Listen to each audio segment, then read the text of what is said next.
What show has more episodes than Seinfeld, Friends, and The Simpsons? Well, it's the same show that has a white man who thinks he's black, a full-grown man who still believes he has voices in his head, a albino ginger Irishman, and a rated R superstar on a PG show. That's right, Monday Night Raw. Welcome to Weekly Wrestling Reviews, all things WWE throughout the week. So this week, Raw celebrated its 900th episode. That was hyped so much, but by the end of the night, I wanted to shoot myself in the face. So let's get this thing started. It starts off with, I'm not going to go through the whole thing because this, ugh. It starts off with Bret Hart talking about how he wants to fight The Undertaker because they're both in there since the beginning of Raw. And I really want to see another Bret Hart match, so that's announced.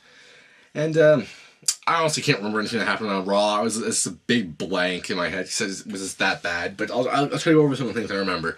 There's a, I don't know. There's this. I can't remember. That's how bad it was. It's probably the worst episode of Raw there's been around in a long time. So okay, there was a tag team match for the Unified Tag Team Championships. No, it was a qualifying match. I'm sorry, between John Morrison and R-Truth and Cody Rhodes, Dash and Cody Rhodes, I'm sorry, and Drew McIntyre. And the match ended within like 30 seconds. And that was like a pattern. Like every match ended within like 30 seconds. I can't really remember any of the matches, I'm really sorry. Well, then there was the Undertaker and Bret Hart match, which was supposed to happen, but then Nexus came and ruined it. And then Kane started using the Undertaker's powers. He started turning lights. What kind of powers is that anyway? You can turn lights out. Big deal. Watch this. I'm gonna get Undertaker powers here in a second. Dun dun dun dun. See, I have freaking Undertaker powers, man. That's just beautiful. That's the worst power ever. But anyway, so Kane and Undertaker had a big confrontation, and for some reason Kane didn't have his World Championship belt. I don't know where that went, but I guess he's not World Champion when it comes to Raw. Anyway, so Nexus pretty much ended the match. Well, they didn't even start. I don't know what the hell happened to Bret Hart. He's kind of left. But anyway, Wade Barrett just did the Wasteland, I think it's called, to Undertaker, and Justin Gabriel hit the 450 splash. So another victim bites the dust. What other things happened on Raw? There's a lot of flashbacks and shit. Oh, CM Punk's promo. I have to talk about this. It was probably the best promo of the night. One of the best promos I've seen in a long time.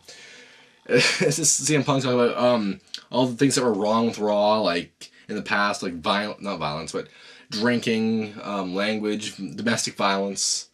Then he did a talking about Stone Cold Steve Austin, and then Stone Cold's music hit, and it was just a big prank by the Straight Edge Society. And then Big Show came out and started doing impersonations of Hulk Hogan. And I'm pretty sure they're not allowed to say Hulk Hogan's name because he's in TNA, because no one has said it yet. But this is the best line ever, and I quote, I received an email from the general manager, and I quote, CM Punk's best line of the night, "You're not funny and no one likes you." I don't know, for some reason that just made me laugh. But yeah, Raw is a big disappointment. But the main event made up for it. So let's see here. For the main event, we have a 5-on-5 elimination match. Looking forward to Survivor Series, little promo. Although Survivor Series is a while away.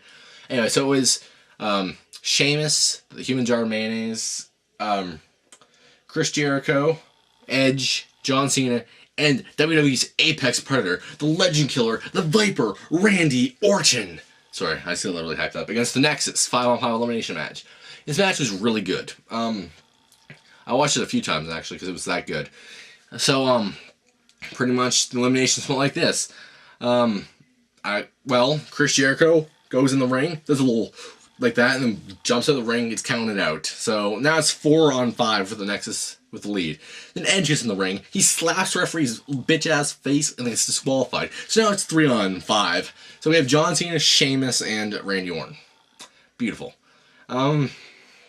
Then Sheamus gets pinned. So now we have John Cena and Randy Orton against 5 members of Nexus. But anyway, so Cena comes in all Superman-like with his 5 moves. Eliminates Heath Slater and the black guy. What's his name? David Otunga. Then the most impossible thing happened. I haven't seen it in a long time, but it made me jizz in my pants. Cena was pinned. I just came all over my place. And it was beautiful. Gabriel hit him with a 450 splash. So now it's 3 on Orton. Orton just runs in there, RKO's Gabriel, 1, 2, 3. Michael Tarver goes for a kick. Orton ducks under, RKO, 1, 2, 3. So now we're down to Orton and Wade Barrett. 2 of the best superstars on Raw right now. They are my 2 picks for the championship scramble match, or whatever the hell it's called, 6-pack challenge. Although I think Chris Jericho is going to win it because he's saying he will retire if he doesn't, which I know he actually will if he doesn't win it. But that brings me to other news. For the first time, I'm going to talk about TNA here. I'm recently watching TNA, and according to Kurt Angle, if he doesn't win this pay-per-view, the next pay-per-view coming up, I think it's called No Surrender or some shit like that, he's going to retire from TNA, which means he could possibly be returning to WWE. So let's have our fingers crossed that the Olympic gold medalist, Kurt Angle, will return. He's my favorite wrestler. He's in the top 3 with Orton and Chris Jericho. Anyway, so Wade Barrett sneaks up behind Orton, Wasteland, 1, 2, 3. Next come out strong, which gives a little hint that Wade Barrett may win. But so that's pretty much Raw. It was just miserable all around. Just the highlights were good, but it was a bad show. A lot of matches were about 30 seconds long. And I mean, another match I forgot to talk about. You know, it's not important. It was Evan Bourne versus Jack Swagger, and Alberto Del Rio, my man, made an awesome promo and pretty much just kicked Evan Bourne's ass after Jack Swagger beat him. Then Mark Henry just randomly ran in there for no reason because he's the world's strongest man. So here we go. We're going to talk about NXT, the season finale. It was disappointing for me. Just because my man didn't win, and my backup man didn't win. So we saw, right off the beginning, we saw Michael McGillicuddy versus Caval versus Alex Riley in a triple threat match. It was pretty good. Alex Riley came on strong, which I was hoping for. Him and Michael McGillicuddy were my 2 picks. And then, what the hell, then Alex Riley eliminated. So I said to Michael McGillicuddy and Caval, I'm like, please let it be Michael McGillicuddy, the son of Mr. Perfect. Can Caval throw a football across the whole field and then run and catch it on the other side? No. But I guess Caval, the friggin' diaper-wearing, scuba-diving bitch, won NXT Season 2. We should give him a hand. He was in the minor leagues for a long time, for like 13 years, so I guess he's going to get his push. But could he have possibly worse pros? I mean, lay cool? Anyway, so, yep. That's pretty much it. Then they announced Season 3 of NXT. All women. And I was excited for this because they had this 6'9" diva. What's her name? Isis the Amazon? And guess what? They took her out of it. Now, what the hell? Anyway, so that's just pointless. That's just pathetically pointless. Let's talk about SmackDown here. It opens with Alberto Del Rio. And he's having a little party going on here. And then Christian comes and runs in and blah, blah, blah. I haven't seen Christian around for a while, so it was kind of nice to see him because he's Canadian. I'm Canadian, eh? But, yeah, so that match never happened. Well, it wasn't a match, but he called out Alberto Del Rio for a match right then, right now. And Alberto declined. He said there'd be another place, another time. He did his little signature wink.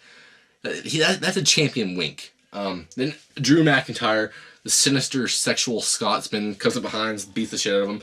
And then they have a match right there, right now. Somehow all the shit got cleared out of the ring from Alberto Del Rio's party over the commercial break during the match.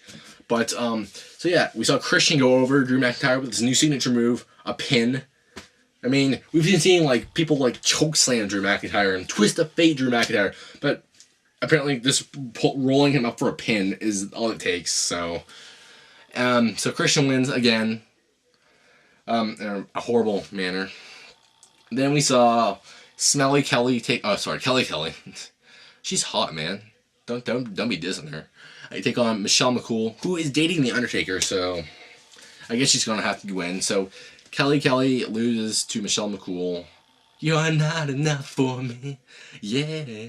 I'm guessing that, I don't know who's going to win at Tonight of Champions. I mean, Melina is she the Divas Champion or the Women's Champion? I think that Lay Cool's going to win for one reason. They're the Women's Champion. The Women's Championship has been along for so much longer. And I don't think they're just going to get rid of the Women's Championship after all that time. So I think Way Cool is going to win, who's ever representing them. Then there was the Straight Edge Society versus Big Show. And this is the death of the Straight Edge. Big Show pretty much dominated the whole match. And then took on, he pinned, maybe no, he didn't pin, he made Luke Gallows tap out. And then the match, CM Punk does the go to sleep on Luke Gallows. I believe that's the end of the Straight Edge Society.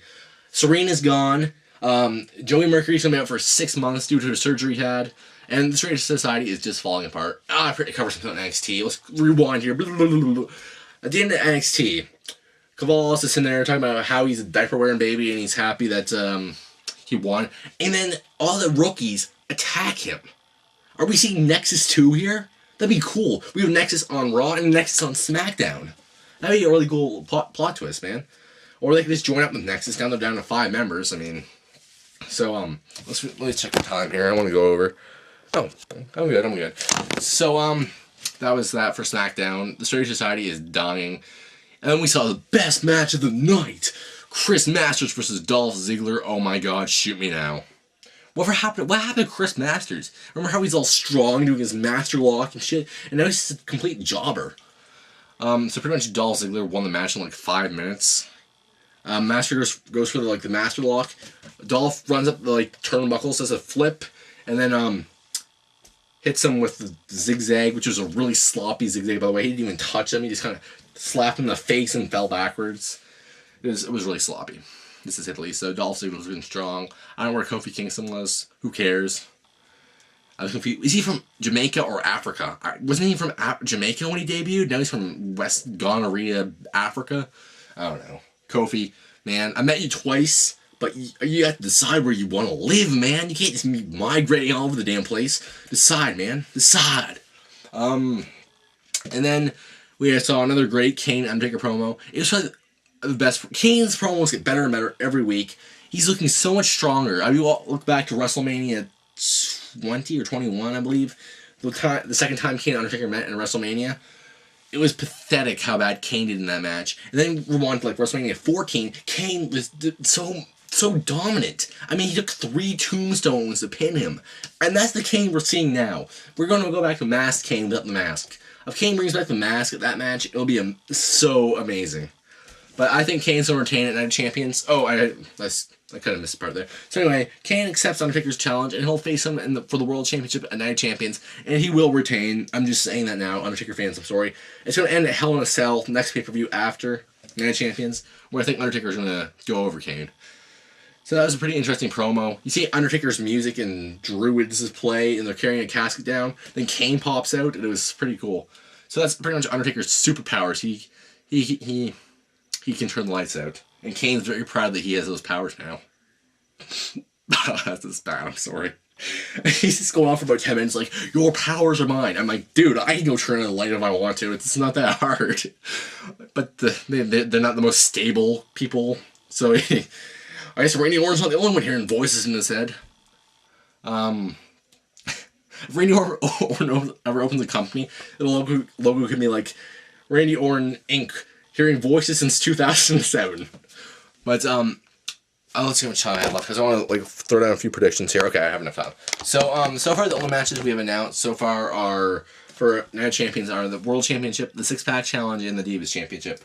Apparently they're unifying all the championships right now, so by WrestleMania 27 they should all be unified, which I'm kind of pissed off about. I mean, they have one World Championship, the Intercontinental Championship, one Tag Team Championship, and one Women's Championship. That's what? Everything's going to be going on Raw. What the hell is the SmackDown guys going to do? SmackDown has so much talent. Alberto Del Rio, Christian, Matt Hardy. Oh, by the way, Cody Rhodes and Matt Hardy had a match on SmackDown. It was hilarious. Cody Rhodes' promo, we called him, Fat Hardy, and he's been eating Hardy lately. He just called him a fat ass, and pretty much, it was pretty funny. Cody Rhodes is looking really good lately. Anyway, back on topic. So, what the hell was I talking about? Oh, yeah, talent. Christian, Kane, Undertaker. What are they going to be doing? Anyway. So, anyway, predictions. Kane is going to retain. Either Randy Orton is going to win. Sheamus is going to... No, Sheamus is going to retain. Wade Barrett's going to win. Chris Jericho's going to win. And I think there's a possibility that there's going to be Daniel Bryan versus Miz match, where Daniel Bryan wins the United States Championship, and Miz cashes in later that night on whoever wins the six-pack challenge. And Melina is going to win the Divas Championship. So that's pretty much all for this week of Weekly Wrestling Reviews. I'm your host, Howie. Tune in next week for more wrestling action. And let's all pray Kurt Angle loses at this pay-per-view so he can come back to WWE. I mean, losing Chris Jericho would be pretty ball-breaking for me. But if we get Kurt Angle in return, I mean, I'm going to be a happy pant. So... Tune in next week, guys. Subscribe to both my channels. The other one's for walkthroughs and vlogs. This one's for wrestling videos and occasionally skip videos. So enjoy either way. Check out my Twitter, my forum stream if you want to ask me a question. And that's pretty much that. So tune in next week, guys.